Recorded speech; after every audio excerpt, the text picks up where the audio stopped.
Welcome to Easy Language. Learn language easily. Let's start. Dr. Tomas Streyer looked around the control room at his team of scientists and engineers.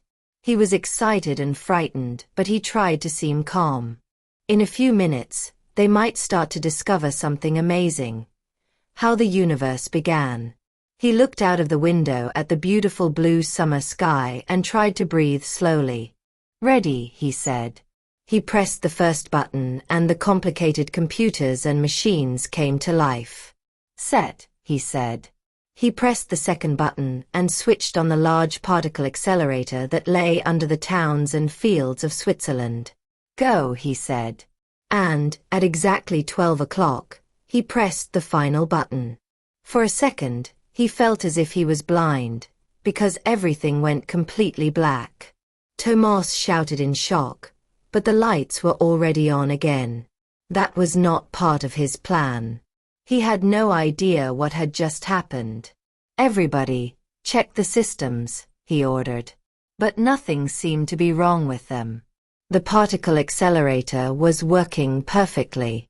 Tomas, said his assistant. Look outside. She sounded afraid. The perfect summer's day of 5 minutes ago had gone. Instead, the sky was darker than the blackest night. But that wasn't the worst thing. The sun wasn't there, and the moon and stars were also gone. People were shouting and screaming. They started calling their families on the telephone because they were afraid they had all gone too. Tomas felt as if it was hard to breathe, but he counted to 10 and tried to breathe slowly. He sat at the main computer and started reading the information and numbers from his experiment.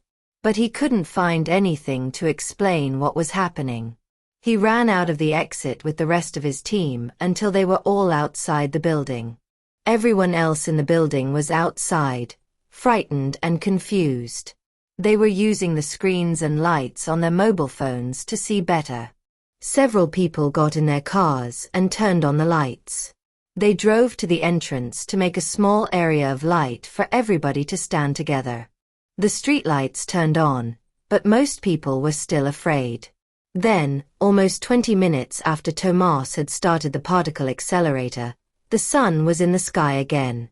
It was warm and yellow, and the black sky turned blue again. Everyone started laughing and dancing around, and Tomas felt as if he could breathe normally again. But later, hours later, when the real night began, no one was happy. Because, although the moon rose again, there were no stars in the sky at all. No one wanted to know what Tomas' work was actually about. They didn't care what the particle accelerator was for. What did that matter? All they cared about was what had happened after he turned the machine on. He had stolen all the stars. Or that's what the newspapers said. And when they made him go to the International Criminal Court, they charged him with stealing the stars. Tomas said, "I'm not guilty."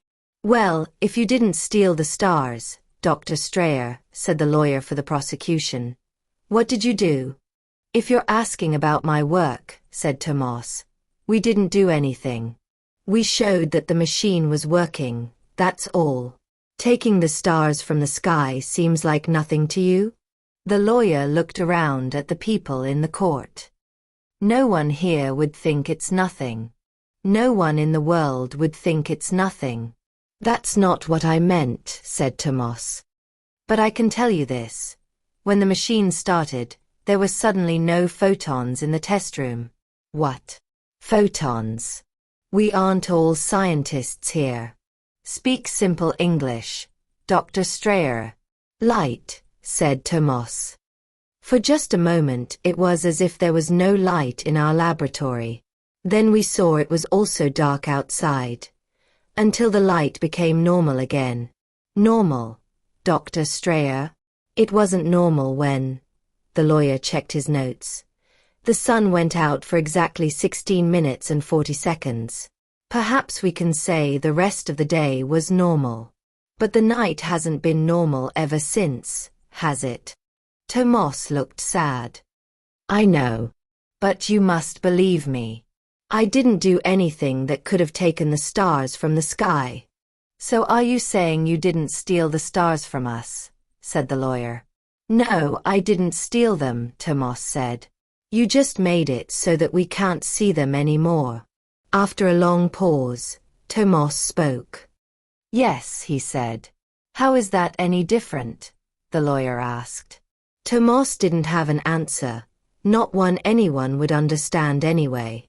And if they understood it, they wouldn't believe him. He had an idea, but it would take years to prove it.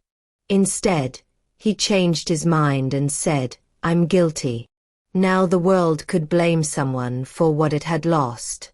But there was no point sending Tomas to prison for years. It wouldn't change anything. Instead, they designed a punishment especially for him. They sent Tomas to work at the extremely large telescope in Paranal in Chile. Nobody used the telescope now. No tourists came to these high mountains to see the edges of our galaxy. No scientists asked for money to study the empty sky. All that passed through the night sky was the lonely moon and a few planets.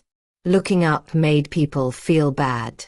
Tomas thought it was fair that they punished him. And the job was almost the same as prison because he was completely alone. After a few years, the world forgot about him. Or at least, everyone decided to leave him alone. Every evening he watched the sun go down. The red ball was gone exactly 8 minutes and 20 seconds after it actually went behind the Earth. Tomas was almost happy to know that the laws of physics remained the same. Light still traveled at the same speed as it had always traveled. He hoped it meant he hadn't changed the universe that much. We know there is a speed light travels at, he thought, so perhaps the dark travels at the same speed. Of course, there was no way to prove his idea. Not yet. And, alone in the mountains, Tomas had nobody to share his idea with anyway. High in the mountains of Chile, Tomas continued to watch the night sky. With the enormous telescope, he looked at the same place in the empty sky every night, even though there was nothing to see. And each day as the sun went down, he thought of the song his parents sang to him as a child. Starlight, star bright, first star I see tonight. I wish I may, I wish I might, have the wish I wish tonight.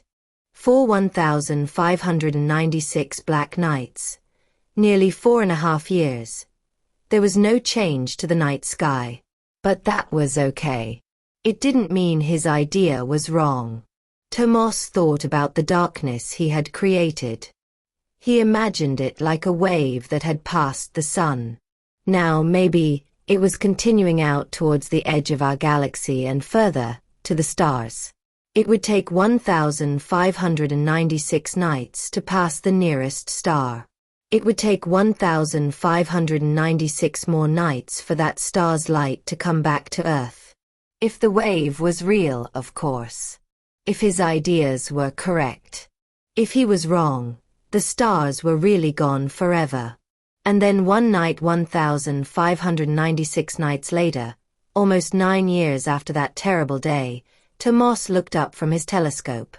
There was Alpha Centauri twinkling back at him from the night sky. The first star. He felt tears in his eyes and he made a wish. And he imagined millions of other people were making their wishes too. If you enjoy these stories, please like, share and subscribe for more.